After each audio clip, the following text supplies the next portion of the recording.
¿Qué opinas sobre este tema? Queremos escuchar tus comentarios. No pierdas más tiempo. Ingresa a micomunidad.com y conoce nuevos amigos de tu misma fe. Suscríbete y comienza a ser parte ya de nuestra comunidad. Micomunidad.com, Romanos capítulo 10 versículo 9. ¿Por qué si confesares con tu boca es importante?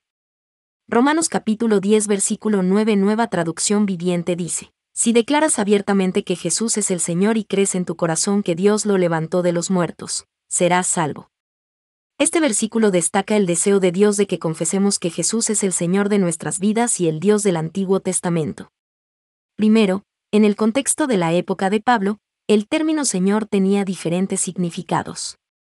Josefo, un historiador judío del primer siglo, revela que César requería una fórmula de confesión similar, afirmando su dominio sobre el Imperio Romano, Bellum Judaicum, 7.418.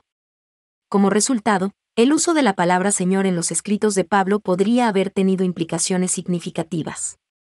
Si este es el caso, la utilización de Pablo de esta fórmula de confesión tenía como objetivo enfatizar a su audiencia que Jesús superó a los gobernantes de su época, particularmente a César. Durante ese periodo, abrazar la fe cristiana podía conducir a la persecución e incluso a la muerte. Por lo tanto, confesar a Jesús como Señor significaba estar dispuesto a entregar la vida para seguirlo. En nuestro tiempo presente, aunque ya no tenemos un César, Jesús sigue siendo el Señor sobre todos los aspectos de nuestras vidas. A pesar del potencial de persecución, los creyentes afirman a Jesús como su Salvador, aferrándose firmemente a la esperanza eterna de que no deben temer la muerte física. Segundo, dentro de su contexto inmediato, el término Señor se refiere al Dios del Antiguo Testamento. Pablo cita Joel capítulo 2 versículo 32 en Romanos capítulo 10 versículo 13 para explicar por qué los creyentes deben confesar a Jesús como Señor, pues, todo el que invoque el nombre del Señor será salvo. En Joel capítulo 2 versículo 32, la referencia es explícita.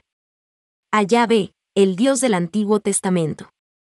Pablo equipara el estatus de Jesús con el del Dios del Antiguo Testamento, enfatizando que los creyentes deben invocar a Jesús tal como el pueblo del Antiguo Testamento invocaba a Dios. Jesús y Yahweh son lo mismo, y Él es quien nos salva a todos. Aunque Romanos capítulo 10 versículo 9 podría parecer que significa que la confesión pública es una condición necesaria para la salvación, se interpreta mejor como una evidencia de la salvación, en lugar de la condición misma. Somos salvos por gracia a través de la fe, no usando una profesión de fe audible. Como siempre, debemos dejar que pasajes más claros de las Escrituras guíen nuestra comprensión de versículos menos explícitos. Efesios capítulo 2 versículos 8 y 9 nos informa que la salvación es por gracia mediante la fe en Cristo solamente. El contexto inmediato de Romanos capítulo 10 versículo 9 ilustra cómo un creyente confesaría su fe. En pocas palabras, la confesión Jesús es el Señor se alinea con la noción de Santiago de que la fe genuina se demuestra a través de las obras. Santiago capítulo 2 versículos 14 al 26.